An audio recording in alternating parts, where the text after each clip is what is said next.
ஸ்ரீ குருப்யோ நமக. குருர் பிரம்மா குருர் விஷ்ணுர் குருர் தேவோ மகேஸ்வரக குரு சாட்சாத் பரம் பிரம்ம தஸ்மை ஸ்ரீ குரவே நமக. சதாசிவசமாரம்பாம் சங்கராச்சாரிய மத்தியமாம் அஸ்மதாச்சாரிய பர்யந்தாம் வந்தே குரு பரம்பராம். குரவே சர்வலோகானாம் விஷஜே பவரோகிணாம் நிதயே சர்வவித்யானாம் தட்சிணாமூர்த்தயே நமக. ஸ்ருதிஸ்மிருதிபுராணானாம் ஆலயம் கருணாலயம் நமாமி பகவத்பாதம் சங்கரம் லோகசங்கரம்.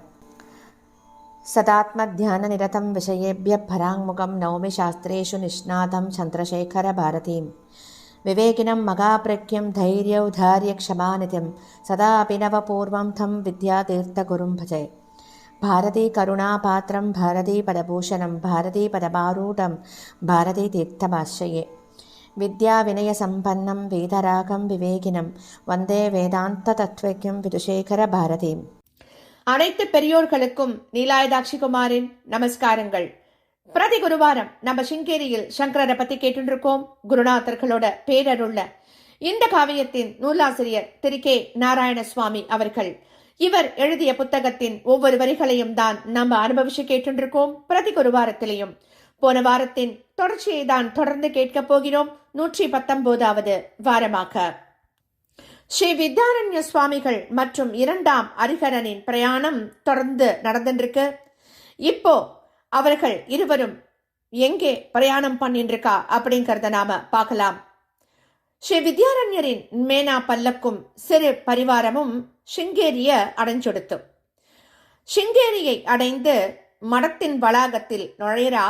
அப்போ அங்கிருந்த சாதாரண பரிஜனங்கள்லாம் கொஞ்சம் இடைவெளிக்கு பிறகு பின்னால் மெதுவாக வந்து கொண்டிருந்த 4 ஒற்றை மாட்டு வண்டிகளை பார்க்கிறார். இந்த மாட்டு வண்டிகளில் யார் வருகிறார்கள் அப்படிங்கறத தெரிந்து கொள்ளுவதில் அதிக ஆவல் அவளுக்கு. அதனால நின்றிருந்த இடத்திலேயே நின்று கொண்டு பார்த்துருக்கா. ஸ்ரீ வித்யாசங்கரின் ஆலயத்தில் பூஜை செய்து வந்த அர்ச்சகர் ஸ்ரீ ஆச்சாரியருக்கு வரவேற்பு கொடுப்பதற்காக பூர்ண கும்பத்தை ஏந்தி கொண்டவராக காத்திருக்கார். வேத விற்பனர்கள்லாம் தைத்திரிய உபனிஷத் மந்திரங்களை ஓதிண்டு அவருக்கு பக்கத்துல நின்றுருக்கா. பல்லக்கு கீழே வைக்கப்பட்டவுடன் அதிலிருந்து வெளியில வந்த ஸ்ரீ ஆச்சாரியால் சுற்றுமுற்றும் திரும்பி பார்க்கிறார். வேத விற்பனர்கள் சூழ பூர்ண கும்பத்தை எடுத்துக்கொண்டு தம்மை நோக்கி வந்த அர்ச்சகருக்கு சைகை காட்டி அந்த பூர்ண கும்ப மரியாதை தன்னுடைய குதிரையில் இருந்து கீழே இறங்கி நடந்து வந்து கொண்டிருந்த அரிகர மன்னனுக்கு அளிக்கப்பட வேண்டும் அப்படிங்கறத உணர்த்தறார். சற்று தயங்கரா அர்ச்சகாள். சற்று தயங்கிய அந்த அர்ச்சகருக்கு அவர் 2வது முறையாக மறுபடியும் சைகை பண்ணவுடன் அவர் ஓடி வந்து அதை ஒரு ஆக்கையாக பாவிச்சுண்டு ஹரிகர மன்னனை எதிர்கொண்டு அழைத்து வேறு சில மந்திரங்களை கணீர்னு சொல்லி அரசனுக்கு பூர்ண கும்ப மரியாதையை கொடுக்கிறார். அதற்குள்ளாக அந்த மாட்டு வண்டிகள்லாம் மடத்தோட வளாகத்துக்கு வந்து சேர்ந்தெடுத்து அந்த மாட்டு வண்டிகளில் இருந்து ஸ்திரீகளும் புருஷர்களுமாக ஒரு 7-8 பேர் கீழே இறங்குறார்.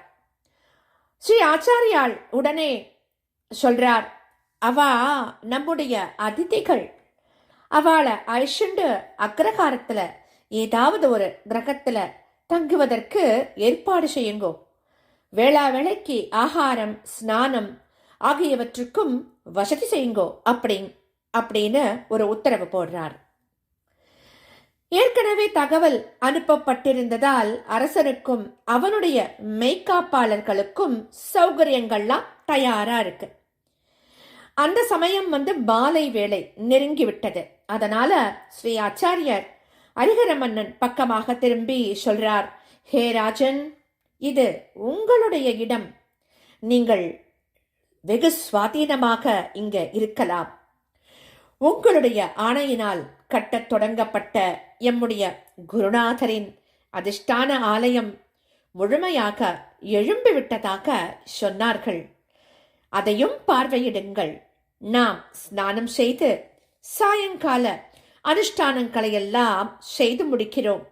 அதைத் தொடர்ந்து ஸ்ரீ சந்திரமௌலீஸ்வர பூஜையையும் செய்து முடித்து விடுகிறோம். எப்போதும் போல நீங்கள் பூஜைக்கு வரலாம் அப்படின்னு சொல்லிட்டு நதியை நோக்கி நடக்கிறார். அன்னைக்கு இரவு பூஜையின் போது மன்னன் பிரசன்னமா இருக்கான். மாட்டு வண்டிகளில் வந்தவர்கள் ஒரு பக்கமாக அமர்ந்திருக்கா. அவர்களில் இருவர் மட்டும் ஜரிகையுடன் கூடிய அங்கவஸ்திரங்களை உத்தரீயமாக அணிஞ்சுண்டு நெற்றியில பளீரென்ற விபூதியும் கழுத்துல கௌரி சங்கர ருத்ராட்சமுமாக நடுவில் அமர்ந்திருக்கா. சங்கீதத்திற்கு அதி தேவதையான சரஸ்வதியின் அருளை பூர்ணமாக பெற்றவர்கள் அவா அப்படிங்கிறது அவர்களின் முக விலாசத்திலிருந்தே தெரியறது. ஸ்ரீ ஆச்சாரியர் செய்த பூஜை, அபிஷேகம், அர்ச்சனை அப்படின்னு யதோக்தமா அன்னைக்கு நடக்கிறது. மடத்தில் வளர்க்கப்பட்ட பசுக்கள் ஸ்ரீ ஆச்சாரியர் வந்ததை அறிந்து கொண்ட மகிழ்ச்சியில அன்னைக்கு நிறைய பாலை கொடுத்துதான். ஆகையால வெகு நாளைக்கு பிறகு ஸ்ரீ ஆச்சாரியர் ஸ்படிகலிங்கத்திற்கு நிறைய பாலபிஷேகம் செஞ்சு திருப்தியா உணர்றார். பூஜையெல்லாம் முடியறது. பூஜை முடிந்த பிறகு ஸ்ரீ ஆச்சாரியர் தாம் அமர்ந்திருந்த அதே ஆசனத்தில் அமர்ந்தவாறே அந்த கோஷ்டி உட்கார்ந்திருக்கா இல்லையா, அவளை பார்த்து தெலுங்கு பாஷையில பேசுறார். வித்வான்களே, இதோ நமக்கு காட்சி அளித்துக் கொண்டிருக்கும் ஸ்ரீ சந்திரமௌலீஸ்வரர் தான் உங்களை நாம் பிரயாணம் செய்து வந்து கொண்டிருந்த பாதையின் குறுக்கே வரச் செய்தார். அதனால தான் நாம சந்தித்துக் கொள்ள முடிந்தது. இங்கே முன் வரிசையில் வீற்றிருப்பவர் யாரென்று நீங்கள் தெரிந்து கொண்டால் நீங்கள் ஆச்சரியப்படுவது மட்டுமில்லாமல் பயபக்தி உடையவர்களாகவும் ஆகிவிடுவேள். பிரயாணத்தின் போது அவர் உங்களுடன் நிறைய அளவலாவி இருந்தார். அவரிடம் நீங்களும் உங்கள் மனம் திறந்து நிறைய பேசியிருக்கேள். இவையெல்லாமே பகவத் சங்கல்பம். அதனால உங்களுக்கு நன்மைதான் ஏற்பட போறது அப்படின்னு சொல்லிட்டு நிறுத்தறார் ஸ்ரீ வித்யாரண்ய சுவாமிகள். இத கேட்டதும் அவளுக்கு திடுக்கிட்டு போயிடுத்து.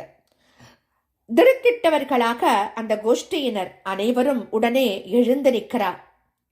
கைகளை கூப்பிண்டோ ஸ்ரீ ஆச்சாரியர் கையை காட்டிய பக்கம் திரும்பி ஹரிஹர மன்னனை பார்க்கிறார். அந்த சிறு கூடத்துல ஏற்றி வைக்கப்பட்டிருந்த பெரிய தீபங்களின் குளிர்ந்த வெளிச்சத்துல உயர்ந்த பட்டாடைகளை அணிஞ்சுண்டு காதுகளில் அணிந்திருந்த ரத்ன கம்மல்கள் மின்ன கம்பீரமாக காட்சியளித்த மன்னனை அவ பார்க்கிறா.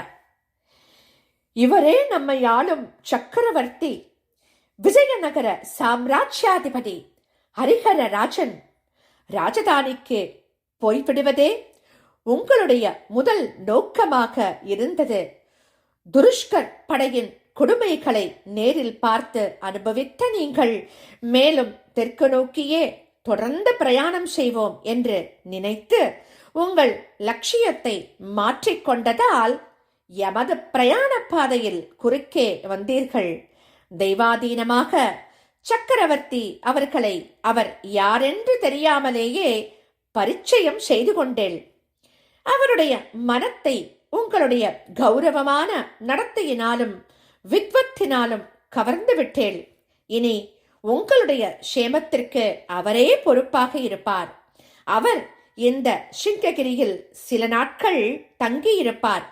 நீங்களும் இங்கே சிறிது காலம் இருக்கலாம். அதனால் உங்களுடைய கஷ்டங்கள் நீங்கும். எதிர்காலம் நன்றாக அமையும். அதை அவரே கவனித்துக் கொள்வார் அப்படின்னு ஸ்ரீ வித்யாரண்ய சுவாமிகள் சொல்றா. அவர் அப்படி சொல்லி முடிச்சதும் அந்த 2 வித்வான்களாலும் ஒண்ணுமே பேச முடியல. காரிருளில் தட்டு தடுமாறி கொண்டிருந்தவர்களுக்கு சூரியோதய தரிசனம் கிடைத்தாற் போல இருந்ததாம் அவளுக்கு. ஸ்ரீ வித்யாரண்யர் அவளை பார்த்து இப்ப சொல்றார், மறுபடியும் சொல்றார், இப்போது நீங்கள் இருவரும் பகவானுக்கு சிறிது சங்கீத சேவையும் செய்யலாம். எம்மையோ அரசரையோ சந்தோஷப்படுத்த வேண்டும் அப்படிங்கிறதுக்கு இல்லாமல் ஈஸ்வரார்ப்பணம் அப்படிங்கிற அந்த திடமான மனோபாவத்தோட பாடுங்கோ அப்படின்னு கட்டளையிடுறார். அது மட்டும் இல்ல, அது கட்டளை மட்டும் இல்லாம அது உபதேசமாகவும் இருந்தது அவளுக்கு. ஒரு முகூர்த்த காலம் 2 பேரும் இழைந்து இழைந்து ஒரே குரல்ல பாடுறா. இருவரின் சாரீரங்களும் நீண்ட கால சாதனையினால் நன்கு பக்குவப்படுத்தப்பட்டிருக்காம். ராகம், ஸ்வரங்கள், ஸ்தாயி, சுருதி ஆகியவற்றின் நுணுக்கங்களை அவ ரொம்ப நன்னா அறிஞ்சின்றிருந்தவாவா. விளம்பம், மத்தியமம், துரிதம் அப்படிங்கிற அந்த 3 காலங்களிலும் பாடக்கூடிய தேர்ச்சியையும் அடைஞ்சிருக்கா அவ. காதிற்கு இனிமையாக மட்டுமில்லாமல் மனதிற்கு மிகவும் உகந்ததாகவும் அமைந்திருந்தது அவர்களுடைய சங்கீதம். உண்மையிலேயே தம்மையும் தம் சூழ்நிலையையும் மறந்து அவ பாடின்றிருக்கா. ஸ்ரீ ஆச்சாரியால் உபதேசம் பண்ணபடி ஈஸ்வரார்ப்பணத்திற்கு உகந்த உயர்ந்ததான சங்கீதமாக அது அன்னைக்கு அமைஞ்சுடுத்து. அந்த ஒரு முகூர்த்த காலம் ஸ்ரீ வித்யாரண்ய சுவாமிகள் நிமிர்ந்து அமர்ந்து கொண்டு தம்முடைய கண்களை மூடிக்கொண்டு யோக நிலையை அடைந்து விட்டவராகவே காணப்படுறார். அவருடைய கண்களிலிருந்து நீர் வழிஞ்சு ஓடுறது. அதை அவர் துடைத்துக் கொள்ள கூட முயலவில்லை. துடைத்துக் கொள்ளணும் அப்படிங்கிற அதை உணரும் நிலையை கூட கடந்து விட்டவராக இருக்கார் சுவாமிகள்.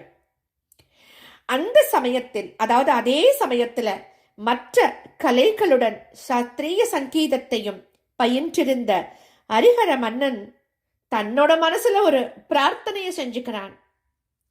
ஆஹா, இந்த தேசத்திலேயே தோன்றி மகா வித்வான்களால் வளர்க்கப்பட்ட தெய்வீகமான இந்த சங்கீத சாஸ்திரம் எப்படியாவது காப்பாற்றப்படணும்.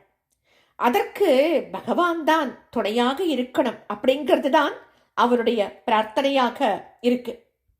அந்த 2 வித்வான்களும் ஒரு முகூர்த்த காலம் கானமழை பொழிஞ்சுட்டு அடுத்தாற் போல ஒரு புதிய ராகத்தை எடுக்கிறார். அவ அந்த புதிய ராகத்தை எடுக்க தொடங்கும் அந்த நேரத்துல, அந்த க்ஷணத்துல ஸ்ரீ வித்யாரண்ய சுவாமிகள் தம்முடைய கண்களை திறந்துட்டு தம்முடைய வலக்கையை தூக்கி காட்டி இன்றைக்கு இவ்வளவு போதும் அப்படிங்கறத மாதிரி சைகை பண்றார். அதற்கு பின்னாடி தன்னோட வாயை திறந்து அவர் சொல்றார், வித்வான்களே, இன்றைக்கு இதுவரை நீங்கள் பாடியது எல்லாமே ஈஸ்வரருக்கே அர்ப்பணம், அவ்வளவு உயர்வாக இருந்தது அப்படின்னு சொல்றார். அப்புறமா அவ 2 பேரையும் தம்முடைய அருகில் அழைத்து 2 பேரையும் ஆசீர்வாதம் பண்றார். அதுக்கப்புறமா என்ன ஆசீர்வாதம், அடுத்ததா அவ என்ன பண்ணினா அப்படிங்கறதையெல்லாம் நாம அடுத்த வாரம் தொடர்ந்து கேட்கலாம். ஸ்ரீ சத்குரோ பாகி, ஸ்ரீ சத்குரோ பாகி, ஸ்ரீ சத்குருநாதா சரணம் சரணம் சரணம் சரணம் சரணம்.